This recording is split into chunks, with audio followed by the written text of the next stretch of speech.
Good morning, students. Now, welcome to the first lecture of Geography Class 10, Chapter number 1, Resources and Development. Now, this is a very short chapter, and though it is short, it is important. There are certain 1 marks and 3 marks questions which comes from this topic. So, I hope you are holding your book, geography book, in your hands, and we are ready to zoom out now. Okay, so first of all, let us understand what is the meaning of resource, and then we'll go deeper into the subject. Resource. What is a resource? Resource is something which fulfills our needs, which satisfies our need, which satisfies our requirement, wants. That is called resource. Hindi में उसको बोलते हैं संसाधन या संपदा. But everything can not be resource, है ना. तो रिसोर्स के डेफिनेशन में 3 इंपॉर्टेंट चीज़ें हैं कि resource will be called resource only when first of all it satisfies our need, but in doing so first of all it should be technologically accessible. That means technology होनी चाहिए उसके तक पहुंचने के लिए, उसको सुलभ करने के लिए. It should be technologically accessible. Second point है इकोनॉमिकली फिजिबल. इकोनॉमिकली फिजिबल यानी भाई उसको पाने के लिए हमको इफरात पैसा खर्चा करना पड़ गया तो वो हमारे लिए महंगा पड़ेगा. तो उस रिसोर्स को पाना है अगर, तो हम अगर इसमें बहुत पैसा खर्चा कर रहे हैं तो वो रिसोर्स हमारे लिए महंगा पड़ेगा. And third thing is it should be culturally acceptable. हमारे समाज में उसको एज अ रिसोर्स एक्सेप्ट किया जाए. सबका मैं एक एग्जाम्पल दूंगा, then only you can understand और relate to this concept of resource. So I will take the book and then I will read through it, and in the meanwhile I will also explain you. So please underline the first paragraph. Everything available in our environment which can be used to satisfy our needs, provided it is technologically accessible, economically feasible and culturally acceptable, can be termed as resource. 1 mark question ये आएगा, है ना. तो what is the definition of resource? हाँ, हमारे environment, हमारे वातावरण में ऐसी कोई भी चीज़ जो कि हमारे ज़रूरतों को पूरा करती है, सेटिस्फाई करती है, उसको हम रिसोर्स मानेंगे. लेकिन इसमें 3 उसके शर्तें हैं. First of all it should be technologically accessible, यानी वह उसको पाने के लिए मेरे पास टेक्नोलॉजी होनी चाहिए. जैसे कि फॉर एग्ज़ाम्पल रिसोर्स है पानी, है ना, पानी. बट मेरे बगल में एक प्लॉट है, वहाँ पे पता चला कि उसके अंदर बहुत पानी है, लेकिन उसमें हमें जब तक उसको ड्रिल करके वहाँ पे बोर नहीं करेंगे तब तक वो पानी नहीं मिल सकता. आजकल बड़ी बड़ी मशीनें हैं जो बोरिंग के काम आती है. बोर करके हम बहुत गहरे में भी पानी हो तो उसको निकाल लेते हैं. वो टेक्नोलॉजी हमारे पास है. पुराने ज़माने में जब हमारे टेक्नोलॉजी डेवलप थी, या हमारे आदि मानव, उनको ये तो पता ही था कि ज़मीन के अंदर पानी है, लेकिन उनको निकाल नहीं पाते थे. उसके थोड़े आगे ज़माने में आए तो वो क्या करते थे, कुआं खोदते थे. अब कुआं खोदना है तो यानी इतनी मेहनत करनी पड़ेगी और वो ज़्यादा गहराई तक भी कुआं नहीं खोदा जा सकता. लेकिन आज के ज़माने में what we can do, we can order a boring machine. किसी बोरिंग मशीन वाले को बुलाएंगे, बोलेंगे यहाँ पानी है, खोदिए, आप उसको छेद कर दीजिए, और वो छेद हो जाएगा और वहाँ से पानी निकल आएगा. So this is technology which is helping us in accessing that resource. So that is first point. Second, economically feasible. अब उसी को मैं थोड़ा सा आगे और एक्सटेंड करता हूँ. इकोनॉमिकली फिजिबल यानी उस रिसोर्स को पाने के लिए, उसे ज़मीन से निकालने के लिए मैं कितना पैसा खर्चा कर सकता हूँ, और कितना पैसा खर्चा करने के बाद में वो जो पानी मिलेगा वो मेरे लिए लाभदायक होगा कि नहीं होगा. फॉर एग्ज़ाम्पल, एक प्लॉट, एक ज़मीन का टुकड़ा है, वहाँ शायद 50-60 फीट में पानी मिल जाएगा. तो बोरिंग मशीन बुलाऊंगा, 50-60 फीट एकदम आसानी से वो बोर हो जाएगा और वहाँ से पानी निकल जाएगा. That is one thing. दूसरा एक प्लॉट है, अभी पता है, हम सिर्फ अंदाज़ा लगा रहे हैं इसके अंदर पानी है, वो बोर करते जा रहे हैं, करते जा रहे हैं, करते जा रहे हैं, और वो 50 का 100 फीट हो गया, 100 का 200 हो गया, 300 हो गया, 400 हो गया, और जितना ज़्यादा गहरा करेंगे उतना ज़्यादा पैसा लगेगा। और इतना गहरा करने के बाद 500 फीट जाने के बाद भी पानी की पतली सी धार वहाँ से बह रही है। तो हमने इतना पैसा खर्चा भी कर दिया और वहाँ से उतना रिसोर्स मिला भी नहीं।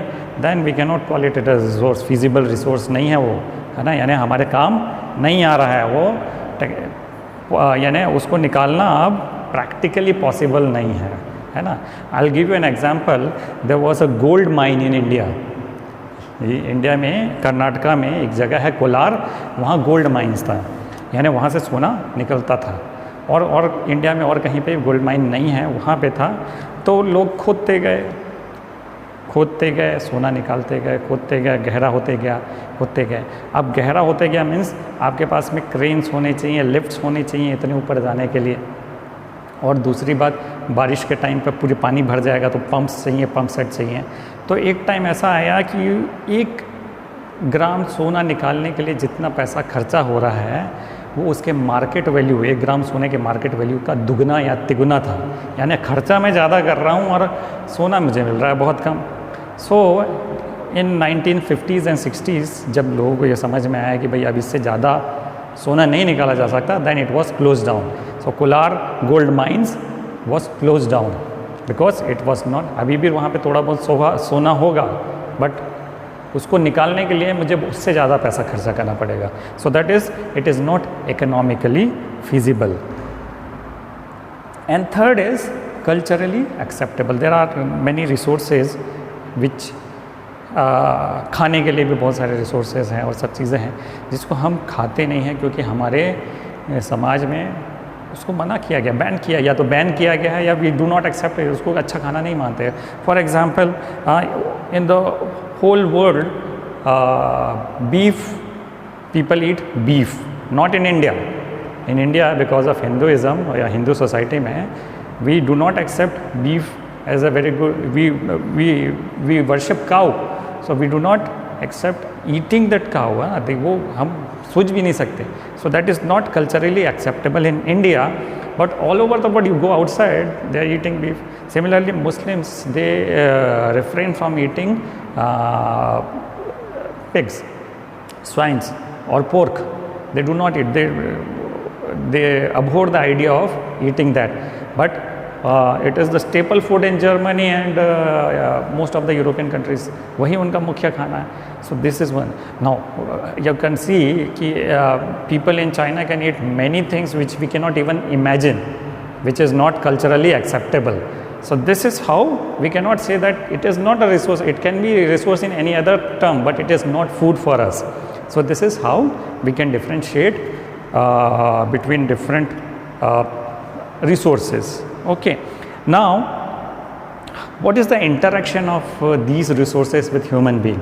हम लोग एक दूसरे से interact कैसे करते हैं? जैसे ये रिसोर्स है, so there is a diagram here, you see is a physical environment, जो हमारा वातावरण है वहीं से रिसोर्स मिल रहा है। तो ह्यूमन बींग्स क्या करते हैं, उस रिसोर्स को यूजेबल कैसे बनाते हैं, वो उपयोग करने लायक कैसे बनता है। For example, I'll give you an example, बहुत सिंपल एग्जाम्पल, कोरबा में कोयला मिलता है। कोयला, coal is a resource but actually it is rock. क्या है वो? पत्थर है, it is a rock. We have to have a technology to convert this rock into usable fuel. So there is an interaction of technology with the physical environment and also with human beings. And इन सब को हमको totally उपयोग करने के लिए we should have some institutions, government institutions हो सकते हैं, प्राइवेट इंस्टीट्यूशन, लैब्स हो सकते हैं। Even the school itself is an institution for providing you for developing human resource. Human being itself is a resource, है ना। मानव खुद अपने आप में एक रिसोर्स हैं, लेकिन इसको डेवलप करना पड़ेगा, है ना। ये ह्यूमन बीइंग अगर अनपढ़ है तो मेरे ज़्यादा काम नहीं आएगा। कंप्यूटर में काम करना है, इलिटरेट है तो काम नहीं कर सकता। तो I have to develop that human being, और उस डेवलपमेंट के लिए हमको टेक्नोलॉजी की भी ज़रूरत पड़ेगी और इंस्टीट्यूशंस।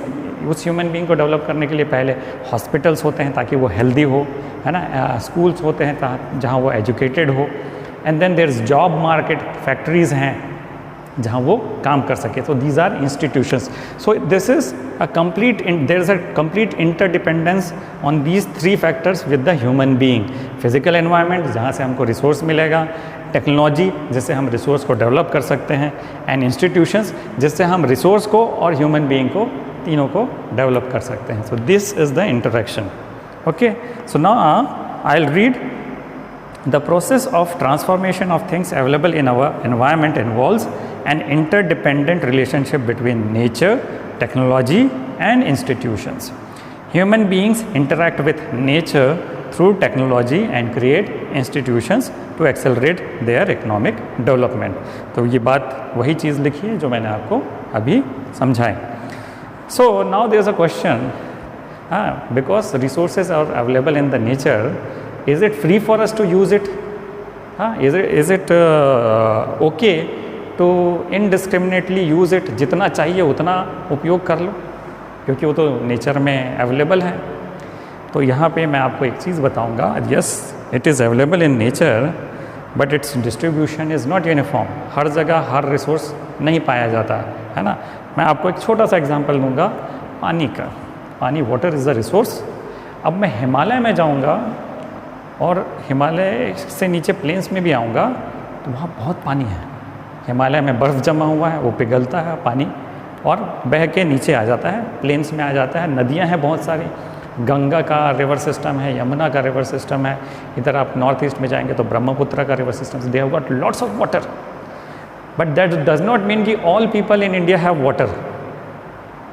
पानी की कमी है, और यहाँ तक मैं बोलूँ कि जहाँ पे नदियाँ बह रही हैं वहाँ पे भी पानी की कमी है ना. अब हम सिंपल एग्जांपल लेते हैं, उसके बगल वाले स्टेट में, प्लेन्स से बगल वाले स्टेट में राजस्थान है. राजस्थान में पीने का पानी बहुत कम है, and people have to walk kilometre बहुत लंबे लंबी दूरी तक चल के वो पानी को लाते हैं.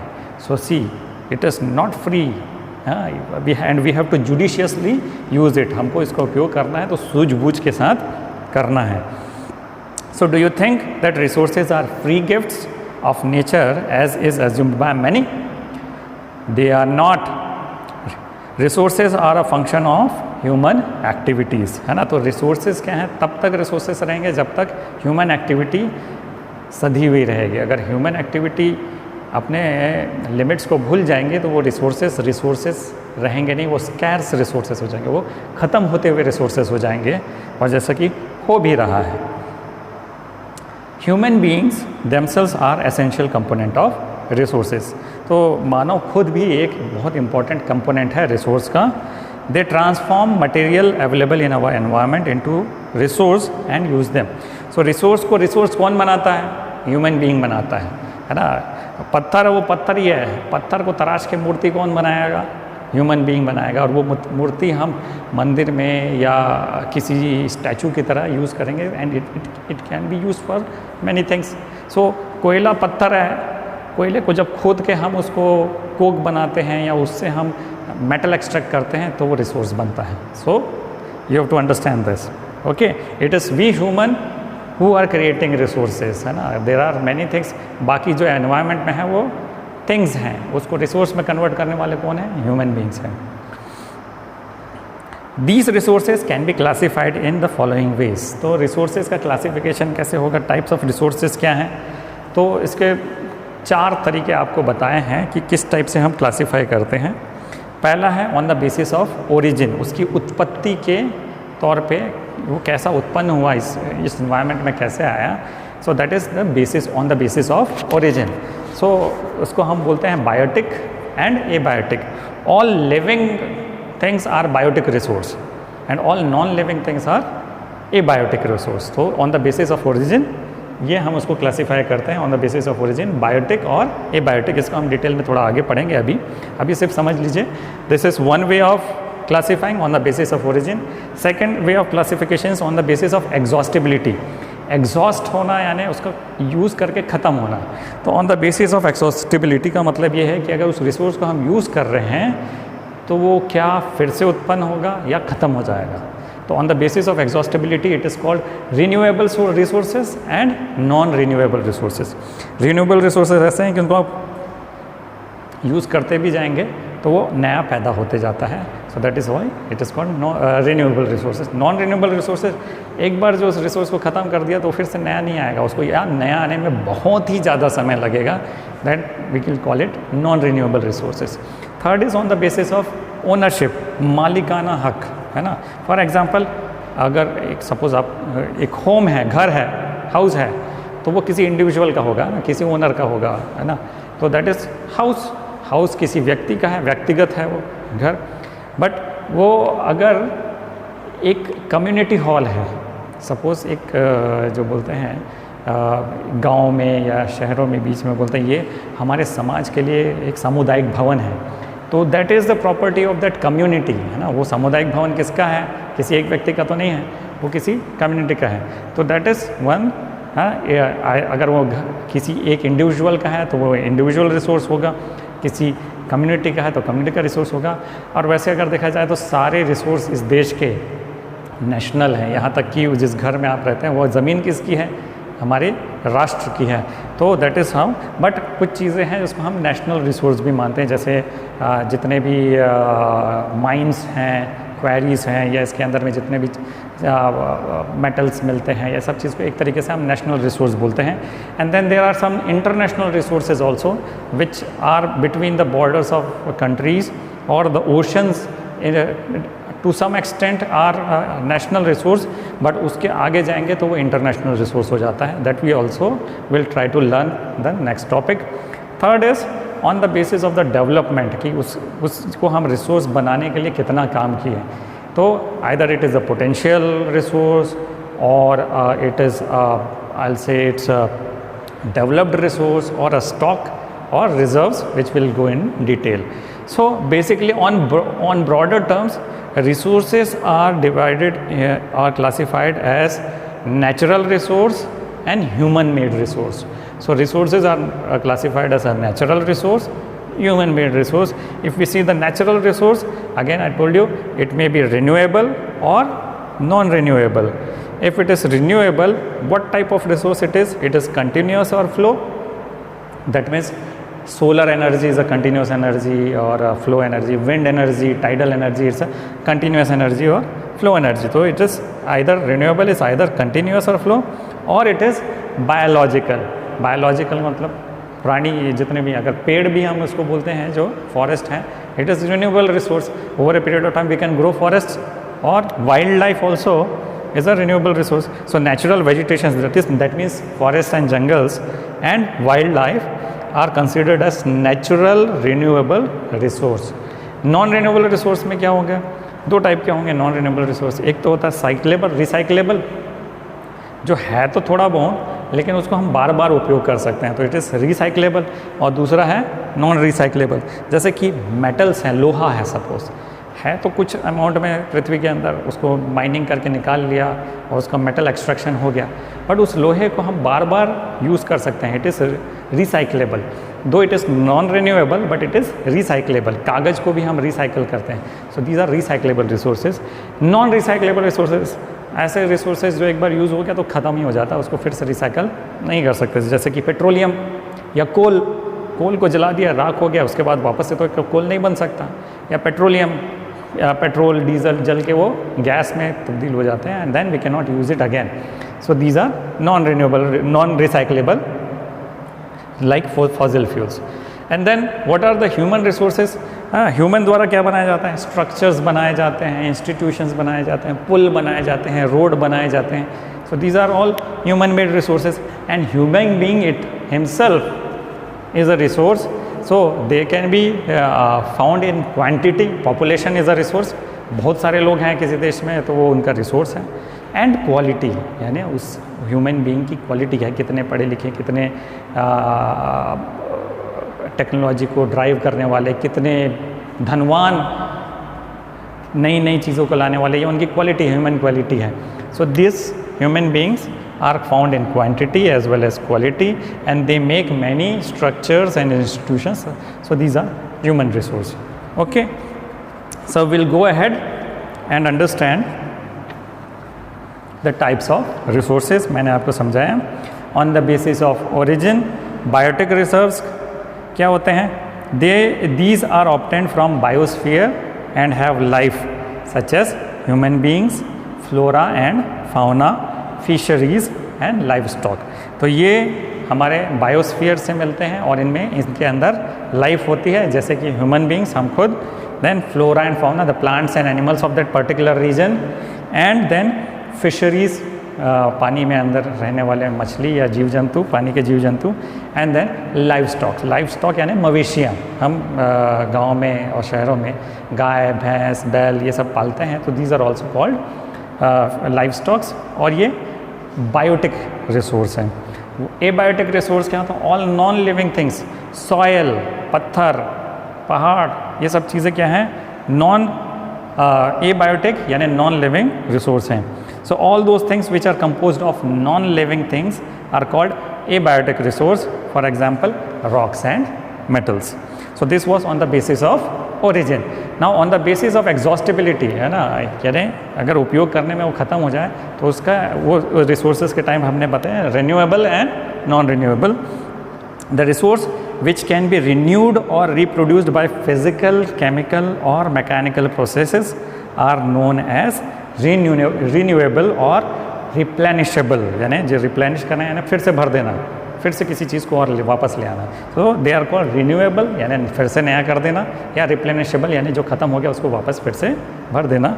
सो रिन्यूएबल और replenishable resource, for example solar and wind energy, water, forests and wildlife, these are all renewable resource. The renewable resource may further be divided into continuous और flow, है ना। तो जो continuous मिल रहे हैं या flow में मिल रहे हैं, ये continuous renewable energy, जाके solar energy, wind energy, tidal energy, water भी flow energy है ना। So these are all continuous. Non renewable resources, these occur over a very long geological time. तो ये चीज़ों को बनने में बहुत लंबा समय लगता है, इसलिए इन रिसोर्सेज को हम नॉन रिन्यूएबल रिसोर्सेज, जैसे कि सॉइल फॉर्मेशन, टॉप सॉइल जो फॉर्मेशन है, इसको हज़ारों साल लगते हैं वो बनने में, इसलिए हम इसको बोलते हैं non renewable resource. So minerals and fossil fuels are examples of such resources. These resources take millions of years in their formation. Some of these resources like metal are recyclable and some like fossil fuels cannot be recycled and get exhausted with their use. तो मैंने जैसे बताया ये कुछ metals जो हैं वो recyclable होते हैं और fossils जो हैं वो non recyclable होते हैं. Now on the basis of ownership, मालिकाना हक के तौर पे क्या टाइप होते हैं?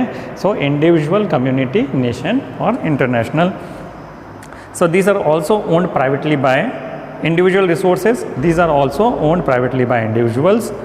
Many farmers own land which is allotted to them by government against the payment of revenue.